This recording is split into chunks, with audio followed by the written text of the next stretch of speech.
Good morning friends, this is Sarita and welcome to Sukhshreshth academy. I hope आप सभी अच्छे होंगे और आपकी एग्ज़ाम की तैयारी भी। फ्रेंड्स, जैसा आप सभी देख सकते हैं, एक लंबे समय से हम सीरीज़ चला रहे हैं जिसमें हम राष्ट्रीय और अंतर्राष्ट्रीय स्तर पर जो भी समसामयिक मुद्दे हैं, करंट अफेयर्स हैं, जो बहुत इंपॉर्टेंस रखते हैं, ना केवल एग्ज़ाम्स के लिए, एक सजग नागरिक होने के नाते भी हमें जो चीज़ें पता होना चाहिए उसको हम एक साथ लेके चल रहे हैं और उसको ना क्वेश्चंस फॉर्म में लेके चल रहे हैं, है ना। और उसके साथ क्वेश्चंस के आंसर में एक्सप्लेनेशन भी दे रहे हैं। तो इससे क्या होगा, आपको ये चेक करना है जब मैं क्वेश्चन रीड कर रही हूँ कि भाई हाँ, आप कितने क्वेश्चंस हैं जो खुद से अटेंड कर पा रहे हैं, आप कितने क्वेश्चंस खुद से अटेंड कर पा रहे हैं। तो इससे ये होगा कि आप अपना ना एनालाइज कर पाएंगे कि हाँ भाई, मैं इतने क्वेश्चंस में से इतने क्वेश्चन अटेंड कर पाया हूँ, तो मेरी तैयारी इतनी बेहतर है।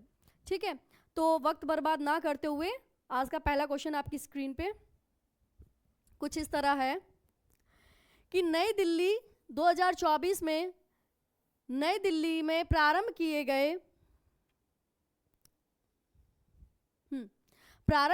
12 दिवसीय अखिल भारतीय राष्ट्रीय कैडेट कोर थल सैनिक शिविर का मुख्य उद्देश्य क्या है। 2024 को कहाँ पे, नई दिल्ली में प्रारंभ किए गए 12 दिवसीय अखिल भारतीय राष्ट्रीय कैडेट कोर थल सैनिक शिविर का मुख्य उद्देश्य क्या है। तो इसका आंसर क्या होगा।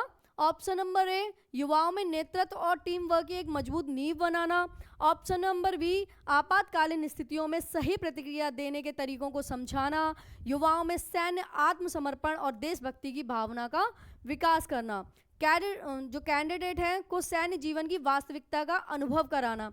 तो इसका आंसर क्या होगा, कैंडिडेट को सैन्य जीवन की वास्तविकता का अनुभव कराना, युवाओं में सैन्य आत्मसमर्पण और देशभक्ति की भावना का विकास करना, आपातकालीन स्थिति में सही प्रतिक्रिया देने के तरीकों को समझाना, या फिर युवाओं में नेतृत्व और टीम वर्क की एक मजबूत नींव बनाना। तो इसमें से क्या होगा इसका आंसर। आंसर होगा ऑप्शन नंबर ए। इसका एक्सप्लेनेशन देखते हैं। 12 दिवसीय एनसीसी थल सैनिक शिविर जो है का समापन 12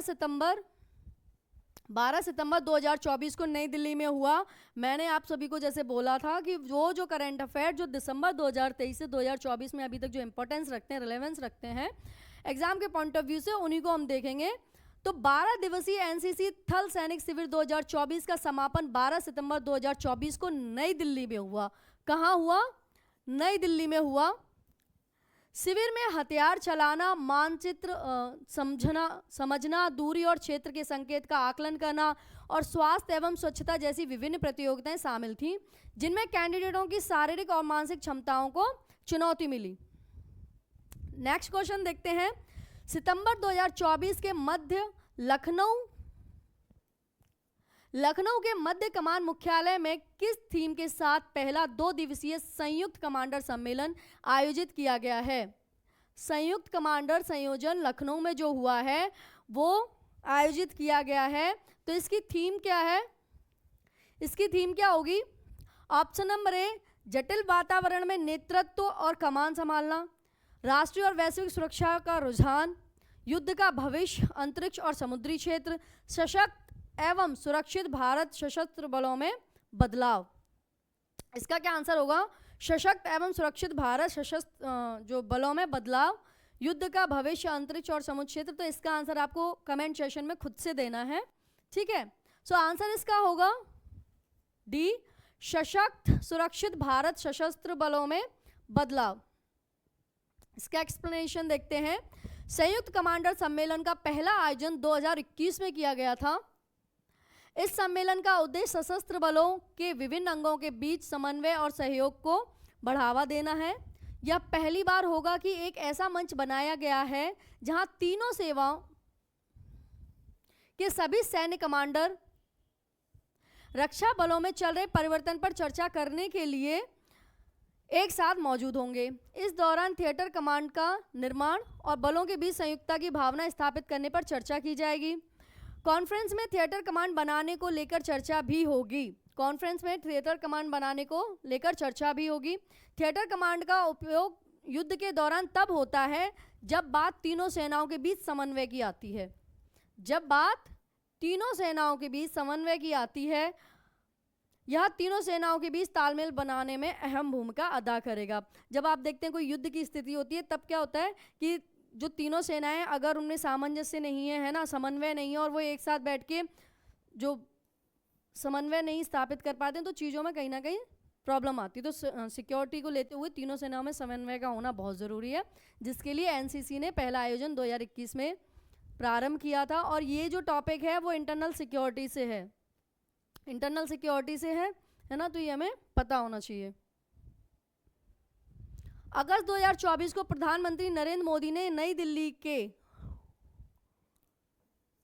दिल्ली में किसने, नरेंद्र मोदी जी ने नई दिल्ली के भारत मंडपम में किस 2 दिवसीय राष्ट्रीय सम्मेलन का उद्घाटन किया है? नरेंद्र मोदी जी ने नई दिल्ली में भारत मंडपम में किस 2 दिवसीय राष्ट्रीय सम्मेलन का उद्घाटन किया है? तो इसका आंसर क्या होगा? ऑप्शन नंबर ए राष्ट्रीय शिक्षा सम्मेलन, बी चिकित्सा एवं स्वास्थ्य सम्मेलन, राष्ट्रीय सांस्कृतिक एवं कला सम्मेलन, और ऑप्शन नंबर डी राष्ट्रीय जिला और न्यायपालिका सम्मेलन। इसका आंसर क्या होगा? इसका आंसर होगा ऑप्शन नंबर डी राष्ट्रीय जिला न्यायपालिका सम्मेलन। एक्सप्लेनेशन देखते हैं। इस सम्मेलन में राष्ट्रपति द्रौपदी मुर्मू सहित कई अन्य हस्तियों ने भी भाग लिया। सम्मेलन का मुख्य उद्देश्य जो था, हमें उद्देश्य पता होना चाहिए कि अगर जो भी सम्मेलन हो रहा है या फिर गवर्नमेंट कोई योजना लेके आ रही है तो उसके पीछे जो सरकार है उसका मुख्य उद्देश्य क्या है, या सरकार या फिर कोई भी संगठन है, जो संस्थान है, वो कोई भी योजना लेके आ रहे हैं तो उसके पीछे उनका उद्देश्य क्या है। ठीक है, इस सम्मेलन में राष्ट्रपति द्रौपदी मुर्मू सहित कई प्रमुख हस्तियों ने भाग लिया। सम्मेलन का मुख्य उद्देश्य जिला स्तर की अदालतों की कार्य क्षमता और प्रभावशीलता को बढ़ाना था, जो भारतीय न्याय प्रणाली में महत्वपूर्ण भूमिका निभाती है। सो फ्रेंड्स, ये कहाँ जस्टिस की बात कर रहे हैं, न्यायपालिका के बारे में, स्थानीय जो निकाय हैं उनके बारे में बात कर रहे हैं, जिला न्यायालय की बात कर रहे हैं। तो राष्ट्रीय जिला न्यायपालिका सम्मेलन से कई महत्वपूर्ण बातें सामने आई, जिनमें से कुछ प्रमुख बिंदु निम्नलिखित हैं। पहला होगा मामलों का निपटारा। आपको पता है कि यदि किसी के साथ अन्याय हुआ है, इनजस्टिस हुआ है, तो अगर उसे जस्टिस देने में बहुत एक लंबे समय लगता है तो उसे जस्टिस नहीं कहेंगे, उसे न्याय नहीं कहा जाएगा। अगर न्याय देने में इतना समय लग जा रहा है और जो बेचारा जिसके साथ कुछ गलत हुआ है और वो एक लंबे समय से जस्टिस के लिए फाइट कर रहा है तो वो थक जाता है, तो उसे न्याय नहीं कहता। अगर न्याय है तो उसी टाइम पे हो, तो जो भी केस हो रहे हैं तो उनका जो समाधान है उसी टाइम पे हो जाए, वो ज़्यादा बेहतर है ना। तो क्या होगा इससे? मामलों का निपटारा टाइम पर हो जाएगा, न्यायिक बुनियादी ढांचे में सुधार, न्यायिक प्रशिक्षण होना चाहिए, समय पर न्याय मिलना चाहिए, सामाजिक न्याय। तो इससे क्या होगा कि अगर ये जो जस्टिस है उसमें डिजिटलाइजेशन होता है ना, तो उससे क्या होगा कि कहीं ना कहीं हमें जो केस हैं उनको सॉल्व करने में थोड़ा आसानी रहेगी और समय पे न्याय मिल पाएगा। तो इससे देखते हैं मामलों का निपटारा। सम्मेलन में मामलों के बैकलॉग को कम करने के लिए विभिन्न रणनीतियों पर चर्चा की गई है। इसमें त्वरित न्याय प्रदान करने के लिए तकनीकी समाधानों का उपयोग शामिल है। तकनीकी समाधान देखे जाएंगे किसके लिए? त्वरित न्याय के लिए। ठीक है, जिला स्तर पर न्यायिक बुनियादी ढांचे को सुधारने के लिए नए उपायों पर जोर दिया गया। इसमें अदालतों की डिजिटलाइजेशन और आधुनिक सुविधाओं का समावेश शामिल है। अदालतों का क्या किया जाए? डिजिटलाइजेशन किया जाए और आधुनिक जो सुविधाएं हैं वो उन्हें दी जाए। न्यायिक प्रशिक्षण, न्यायाधीशों और अन्य न्यायिक कर्मचारियों के लिए नियमित प्रशिक्षण कार्यक्रमों की आवश्यकता पर बल दिया गया है, ताकि वे नवीनतम कानूनी प्रथाओं और तकनीकों से अवगत रह सकें। है ना फ्रेंड्स, जब आप क्वेश्चन अटेंड कर रहे हो उसके आंसर का अगर आप एक्सप्लेनेशन देखते हो तो वो लॉन्ग टाइम के लिए आपको याद रहेगा और आपको पता होगा कि भाई ये थीम है, ये चीज़ें हैं और इसका मेन उद्देश्य क्या है ना। न्यायाधीशों और अन्य न्यायिक कर्मचारियों के लिए नियमित प्रशिक्षण कार्यक्रमों की आवश्यकता पर बल दिया गया, ताकि वे नवीनतम कानूनी प्रथाओं और तकनीकों से अवगत हो सके। है ना, यहाँ पे डिजिटलाइजेशन की बात कर रहे हैं, यहाँ पे आधुनिक सुविधाओं की बात की जा रही, तो उसके लिए क्या होना चाहिए? जो हमारे न्यायाधीश हैं उनके लिए टाइम पर प्रशिक्षण दिया जाना चाहिए, नई नई तकनीकों से उन्हें अवगत कराया जाना ज़रूरी है। सम्मेलन में समय पर न्याय सुनिश्चित करने के लिए विभिन्न उपायों पर चर्चा की गई, ताकि न्यायिक प्रक्रिया में देरी को कम किया जा सके। ताकि न्याय प्रक्रिया में देरी को कम किया जा सके। सामाजिक न्याय सम्मेलन में सामाजिक न्याय के मुद्दों पर भी ध्यान केंद्रित किया गया, जिसमें कमजोर और वंचित वर्गों के लिए न्याय तक पहुंच सुनिश्चित करने के उपाय शामिल थे। नेक्स्ट क्वेश्चन है, परमाणु ऊर्जा विनियामक board, atomic energy regulatory body जो है, ने कहां पर भारत के पहले स्वदेशी प्रोटोटाइप फास्ट ब्रीडर रिएक्टर की स्थापना की बात की है? ठीक है। और सबसे बड़ी बात है, देखिए यहाँ पे देखिए, भारत के पहले, इसका इंपॉर्टेंस कहाँ से पता चल रहा है कि भाई इंपॉर्टेंट क्वेश्चन है। पहली बात तो ये एनर्जी से रिलेटेड है ना, और एनर्जी का इंपॉर्टेंस तो हम ही जानते हैं कि जितनी भी अपनी जो इंफ्रास्ट्रक्चर है वो एनर्जी की वजह से ही रन कर रहा है। एनर्जी नहीं होगी तो सारा इंफ्रास्ट्रक्चर धरा का धरा रह जाएगा, तो उसके लिए एनर्जी की ज़रूरत है। अब वहीं पे सबसे पहले ये देखेंगे कि ये जो क्वेश्चन बात कर रहा है, क्या कह रहा है, भारत के पहले स्वदेशी प्रोटोटाइप फास्ट ब्रीडर रिएक्टर को स्थापित करने की अनुमति दी है। तो ऑप्शन क्या होगा, आंसर क्या होगा? Option number A Narora, number B Kudankulam, और नंबर सी रावत भाटा, और डी कलपक्कम। तो आंसर क्या होगा इसका? आंसर इसका क्या होगा? Option number D Kalpakkam. अब इससे रिलेटेड एक्सप्लेनेशन देखेंगे।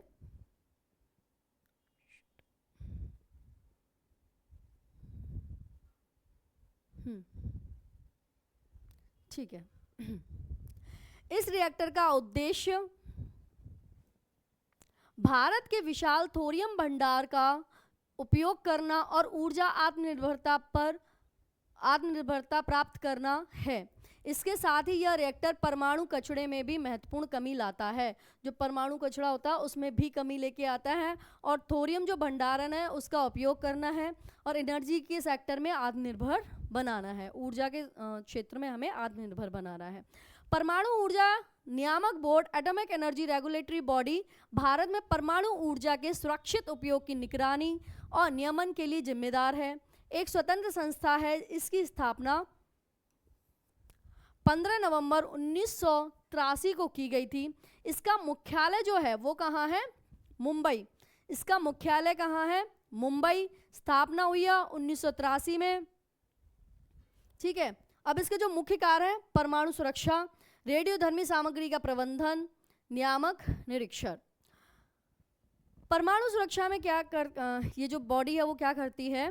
परमाणु ऊर्जा संयंत्रों और अन्य परमाणु सुविधाओं की सुरक्षा सुनिश्चित करना, रेडियोधर्मी सामग्री का प्रबंधन, रेडियोधर्मी कचरे के सुरक्षित निपटान और प्रबंधन की निगरानी करना, और परमाणु ऊर्जा से संबंधित सभी गतिविधियों का निरीक्षण करना।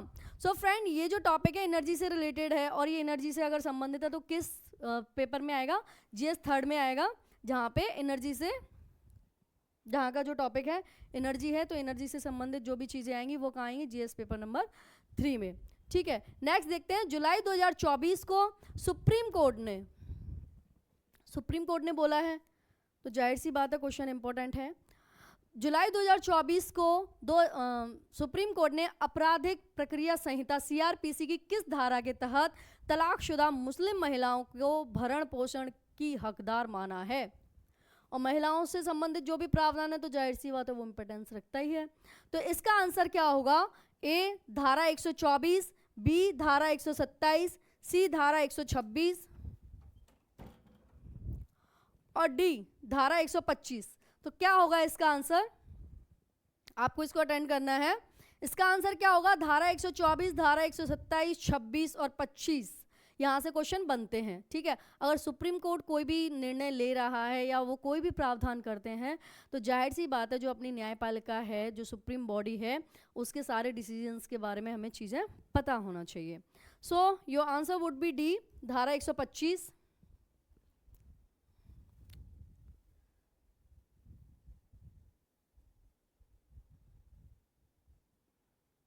ठीक है।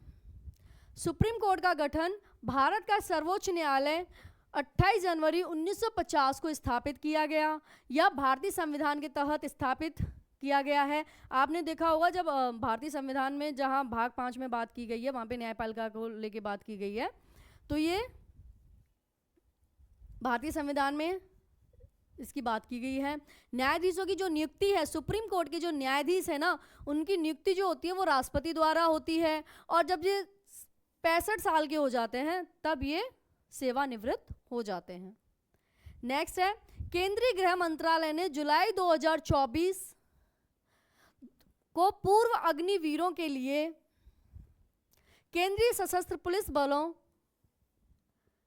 में रिक्तियों के लिए कितने प्रतिशत जो आरक्षण है, आरक्षण की बात की गई है, कितने प्रतिशत आरक्षण की बात की है CAPF में। CAPF में कितने प्रतिशत जो है आरक्षण की बात की है, कितना परसेंटेज जो है आरक्षण की रिजर्वेशन की बात की गई है। तो option number A 12%, B 15%, D 10%, C 8%। तो इसका आंसर क्या होगा? 8%, 10%, 15 और 12%। तो इसका आंसर होगा जो CAPF है उसमें कितने परसेंट की बात की गई है? 10% की बात की गई है। अग्निवीर योजना के तहत युवाओं को 4 साल की अवधि के लिए सेना में सेवा करने का अवसर मिलता है। वहीं इस योजना के तहत भर्ती होने वाले युवाओं को अग्निवीर कहा जाता है, और 4 साल की सेवा के बाद जो 25% अग्निवीर होंगे उनको स्थायी कर दिया जाएगा। क्या किया जाएगा? स्थायी रूप से सेना में शामिल कर दिया जाएगा। अब कंफ्यूजन नहीं होना है, जो 10% वाली बात की गई है तो वो अग्निवीर में क्या कहा गया है? ये जो 10% है वो रिजर्वेशन की बात की गई है। कहाँ है? यहाँ। तो 10% है उसको रिजर्वेशन की बात की गई है, वहीं 25% उसमें से जो अग्निवीर होंगे उनको स्थायी रूप से सेना में शामिल कर लिया जाएगा।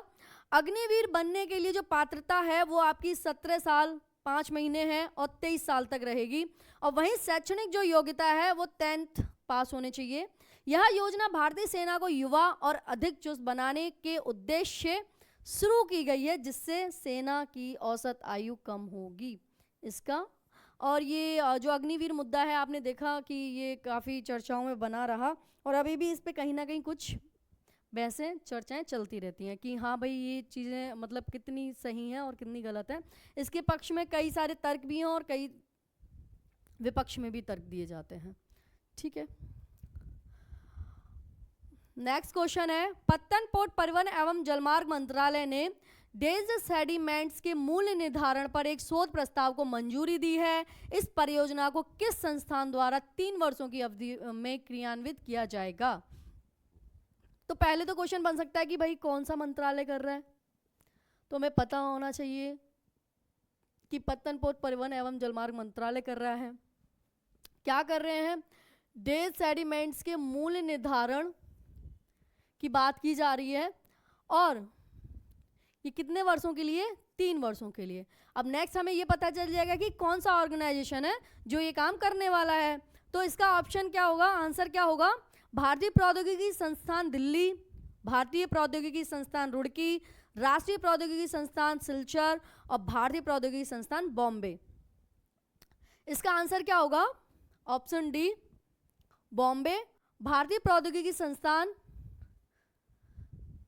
ड्रेज सेडिमेंट्स के मूल्यवर्धन का जो अर्थ है, हमें पता होना चाहिए कि ड्रेज सेडिमेंट के मूल्यवर्धन का जो अर्थ है वो क्या है? ड्रेजिंग प्रक्रिया के दौरान निकाले गए तलछट को पुनः उपयोगी बनाना। यह प्रक्रिया पर्यावरण संरक्षण और सतत विकास के लिए महत्वपूर्ण है। यह एनवायरनमेंट से रिलेटेड टॉपिक है जो कि बहुत ज़्यादा इंपॉर्टेंस रखता है। हाल ही में पत्तन पोत परिवहन एवं जलमार्ग मंत्रालय ने ड्रेज सेडिमेंट्स के मूल्यवर्धन पर एक शोध प्रस्ताव को मंजूरी दी है। इस परियोजना का नेतृत्व भारतीय प्रौद्योगिकी संस्थान बॉम्बे IIT बॉम्बे कर रहा है, और इसका उद्देश्य जो है ड्रेज सेडिमेंट को विभिन्न निर्माण क्षेत्रों में उपयोगी बनाना है। इस शोध का मुख्य उद्देश्य ड्रेज सेडिमेंट को मूल्यवान संसाधन में परिवर्तित करना है, ताकि इसे अपशिष्ट के रूप में न देखकर एक उपयोगी सामग्री के रूप में देखा जाए। इससे प्राकृतिक संसाधनों पर दबाव कम होगा और पर्यावरणीय समस्याओं का समाधान होगा। तो जो एनवायरनमेंट है फ्रेंड, एनवायरनमेंट तो हमारे लिए एनवायरनमेंट से संबंधित जो भी प्रावधान है वो हमें पता होना चाहिए, क्योंकि जो एनवायरनमेंट है वो हमारे फंडामेंटल राइट्स में भी है, फंडामेंटल ड्यूटीज़ में भी है और DPSP में भी है, और वहीं अगर हम सस्टेनेबल डेवलपमेंट गोल देखते हैं तो वहाँ पे भी है ना। और वैसे भी अगर एक अच्छा एनवायरनमेंट नहीं होगा तो मानव जीवन संभव नहीं है, एक अच्छे एनवायरनमेंट में ही मानव जीवन संभव है। तो मानव संरक्षण की जहाँ वो पर्यावरण संरक्षण की जहाँ बात की जा रही है वो हमें पता होना चाहिए। नेक्स्ट, जुलाई 2024 को किसने राष्ट्रीय स्तर की क्विज प्रतियोगिता थिंक 2024 का शुभारंभ किया है? क्विज प्रतियोगिता जो है थिंक 2024 किसने इसका शुभारंभ किया है? आंसर क्या होगा? केंद्रीय रिजर्व पुलिस बल, भारतीय थल सेना, सीमा सुरक्षा बल और भारतीय नौसेना। फ्रेंड्स, इसका आंसर क्या होगा? भारतीय नौसेना, सीमा सुरक्षा बल, भारतीय थल सेना और केंद्रीय रिजर्व पुलिस बल। इसका आंसर होगा डी। भारतीय नौसेना जो है उसने क्या किया है? क्विज प्रतियोगिता है जिसका नाम है थिंक 2024, इसने भारतीय नौसेना ने प्रारंभ किया है।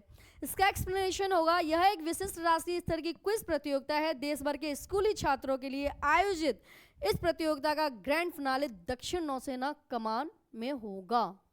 ग्रैंड फिनाले कहाँ होगा? दक्षिण नौसेना कमान में होगा। इस प्रतियोगिता का जो विषय है वो क्या है? विषय हमें पता होना चाहिए, विकसित भारत। जो भारत सरकार की स्वतंत्रता के 100 वर्ष, देखो अगर स्वतंत्रता के 100 वर्ष पूरे हो रहे हैं और वहाँ पे कोई ये है, देखो स्टार्ट हो रहा है, कोई प्रारंभ हो रहा है, तो बहुत ज़्यादा इंपॉर्टेंस रखता है, रिलेवेंस रखता है। तो उपलक्ष्य में 2047 तक भारत को एक विकसित राष्ट्र में बदलने की दृष्टिकोण के अनुरूप है, तो ये हमें पता होना चाहिए। इंडिया मोबाइल कांग्रेस जुलाई 2024 की थीम का अनावरण किसने किया?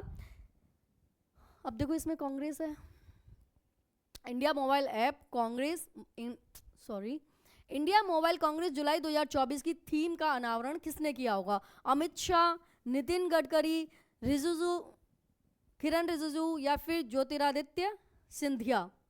इसका आंसर क्या होगा? ज्योतिरादित्य सिंधिया, किरण रिजिजू, नितिन गडकरी या अमित शाह। इसका आंसर क्या होगा? Option number A Amit Shah, B Nitin Gadkari, 3 C जो है किरण रिजिजू और 4 जो है वो है Jyotiraditya Scindia, D. Answer would be D, Jyotiraditya Scindia. India Mobile Congress 2024 का आयोजन 25 से 18 अक्टूबर 2024 को किया जाएगा। अभी किया जाएगा भारत मंडपम न्यू दिल्ली। जो भारत मंडपम है कहाँ? न्यू दिल्ली में किया जाएगा। यह एशिया का है ना। अभी देखो अगर हम डायरेक्ट इस क्वेश्चन को अटेंड करते तो आप याद करते और आप छोड़ देते कि ठीक है ऐसे तो बहुत क्वेश्चंस बन रहे हैं, कितने सारे क्वेश्चंस याद किए जाएंगे। वहीं जब इसका हम एक्सप्लेनेशन देख रहे हैं तो हमें पता चल रहा है कि भाई ये कितना रिलेवेंस है, कितना इंपॉर्टेंस रखता है। यहाँ से एक लाइन देखो, यह एशिया का सबसे बड़ा दूर संचार मीडिया और प्रौद्योगिकी मंच है। एशिया का, आप समझ रहे हो, एशिया का अगर सबसे बड़ा जो है मंच जो है वो हमें पता होना चाहिए। यह एशिया का सबसे बड़ा दूर संचार मीडिया और प्रौद्योगिकी मंच है। इस वर्ष का जो विषय है, विषय हमें पता होना चाहिए। और वैसे भी ये फिर अभी 15-18 अक्टूबर को करंट अफेयर में आएगी।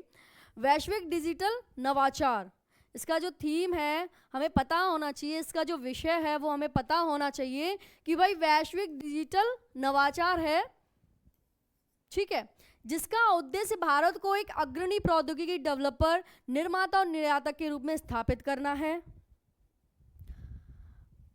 आईएमसी 2024 में 5G, 6G, artificial intelligence, semiconductor उद्योग, हरित प्रौद्योगिकी और साइबर सुरक्षा जैसे महत्वपूर्ण मुद्दों पर चर्चा की जाएगी।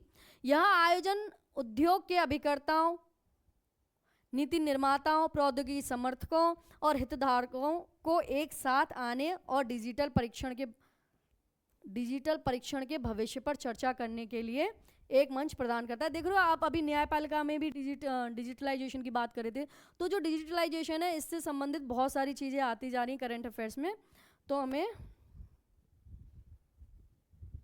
इन सभी को देख लेना चाहिए। विश्व की 10 सबसे बड़ी कोयला खदानों में से गेवरा और कुसमुंडा किस देश में है? अब देखो विश्व की है ना। क्वेश्चन से हमें जज कर लेना चाहिए कि भाई ये कितना रिलेवेंट क्वेश्चन है। विश्व की 10 खदानें अगर वैश्विक स्तर पे देखा जा रहा है और कहा जा रहा है कि विश्व की 10 खदानों में से, और कोयला खदान एनर्जी की बात हो रही है यहाँ पे, है ना। तो ये किस पेपर में आएगा? जीएस पेपर नंबर 3 में। विश्व की 10 बड़ी कोयला खदानों में गेवरा और कुसमुंडा किस देश में स्थित है? अमेरिका, चीन, ऑस्ट्रेलिया और भारत। आंसर इसका क्या होगा? अमेरिका, चीन, ऑस्ट्रेलिया या भारत। इसका आंसर होगा option number D, Bharat. Gevra और कुसमुंडा छत्तीसगढ़ राज्य में है, ठीक है। ये प्रमुख कोयला खदानें हैं। ये साउथ ईस्टर्न जो कोल फील्ड है लिमिटेड के अंतर्गत आती हैं। गेवरा कोयला खदान और कुसमुंडा कोयला खदान वो कहाँ है? कोरबा में। दोनों कोरबा में छत्तीसगढ़ में है। जो गेवरा है और कुसमुंडा ये दोनों ही खदानें किसके अंतर्गत आती हैं? साउथ ईस्टर्न कोल फील्ड्स के अंतर्गत आती हैं और दोनों ही छत्तीसगढ़ के कोरबा में हैं। दोनों ही छत्तीसगढ़ के कोरबा में। और वैश्विक स्तर पे अगर ये 10वां स्थान रखते हैं और भारत में है तो जाहिर सी बात है इंपॉर्टेंट है। जुलाई 2024 को रक्षा मंत्रालय ने किसके साथ चेन्नई में 3 अत्याधुनिक परीक्षण सुविधाएं स्थापित करने के लिए एक समझौता पर हस्ताक्षर किए हैं? ठीक है, अत्याधुनिक परीक्षण की बात कर रहे हैं। कौन बात कर रहा है? रक्षा मंत्रालय बात कर रहा है। और ऑप्शन नंबर ए, भारतीय रक्षा अनुसंधान, महाराष्ट्र औद्योगिकी निगम लिमिटेड, तमिलनाडु औद्योगिकी विकास निगम लिमिटेड और भारतीय वायुसेना। इसका आंसर क्या होगा? ऑप्शन नंबर ए, बी, सी या फिर डी। इसका आंसर क्या होगा? ए, बी, सी या फिर डी। इसका आंसर होगा सी, तमिलनाडु औद्योगिक विकास निगम लिमिटेड। इसका उद्देश्य निजी कंपनियों और केंद्र राज्य सरकार के सहयोग से अत्याधुनिक परीक्षण सुविधाएं स्थापित करना, स्वदेशी रक्षा उत्पादन को बढ़ावा देना और सैन्य उपकरणों के आयात को कम करना और आत्मनिर्भरता को बढ़ावा देना। रक्षा औद्योगिक गलियारों, डिफेंस इंडस्ट्रियल कॉरिडोर्स के भीतर रक्षा और एरोस्पेस क्षेत्र को गति प्रदान करने के लिए 7 परीक्षण सुविधाओं को मंजूरी दी गई है, ठीक है। इसके तहत तमिलनाडु में 4 होंगे और उत्तर प्रदेश में 3 होंगे, ठीक है। जून 2024 को कृषि एवं किसान कल्याण विभाग कौन कर रहा है भाई? सबसे पहले तो ये कौन है? इस ऑर्गेनाइजेशन के बारे में पता होना चाहिए। कृषि एवं किसान कल्याण विभाग ने अभिनव कृषि मूल्य श्रृंखला वित्त पोषण के माध्यम से भारत में कृषि व्यवसाय की संभावना का दोहन, टॉपिक क्या है? अरे बाप रे, यहीं से है। अभिनव कृषि मूल्य श्रृंखला वित्त पोषण के माध्यम से भारत में कृषि व्यवसाय की संभावना का दोहन विषय है। कार्यशाला कहां पर आयोजित की जाएगी? इसकी होगी लखनऊ, पुणे, इंदौर या नई दिल्ली। इसका आंसर क्या होगा? लखनऊ, पुणे, इंदौर या फिर नई दिल्ली। और ये कौन कर रहा है? कृषि एवं किसान कल्याण विभाग कर रहा है। अभिनव कृषि मूल्य श्रृंखला वित्त पोषण के माध्यम से ये जो है, ये कहाँ पर जो कार्यक्रम जो है, कार्यशाला जो है वो कहाँ होगी? इसका आंसर होगा, answer would be D, new Delhi. इसका एक्सप्लेनेशन देखेंगे। अभिनव कृषि मूल्य श्रृंखला वित्त पोषण का उद्देश्य कृषि मूल्य श्रृंखला के विभिन्न चरणों में वित्तीय सेवाओं की उपलब्धता को सुनिश्चित करना है, जिससे किसानों को बेहतर वित्तीय सहायता मिल सके। यह प्रणाली किसानों को उत्पादन, प्रसंस्करण, विपणन और वितरण के सभी चरणों में वित्तीय सहायता प्रदान करेगी, जिससे उनकी आय में वृद्धि होगी और कृषि व्यवसाय की स्थिरता सुनिश्चित होगी। सो फ्रेंड्स, आई होप आपको ये सेशन पसंद आया होगा, और अगर आपको ये सेशन पसंद आया तो लाइक, शेयर, सब्सक्राइब तो आप कर ही सकते हैं, और कमेंट ज़रूर करिएगा। और मुझे ये जानना है कि आपने इनमें से कितने क्वेश्चन अटेंड किए और अटेंड करने के बाद कितने क्वेश्चंस के आंसर आपके सही थे, ठीक है। सो आज के लिए अलविदा, हैव अ नाइस डे, और फिर कल मिलते हैं सेम टाइम।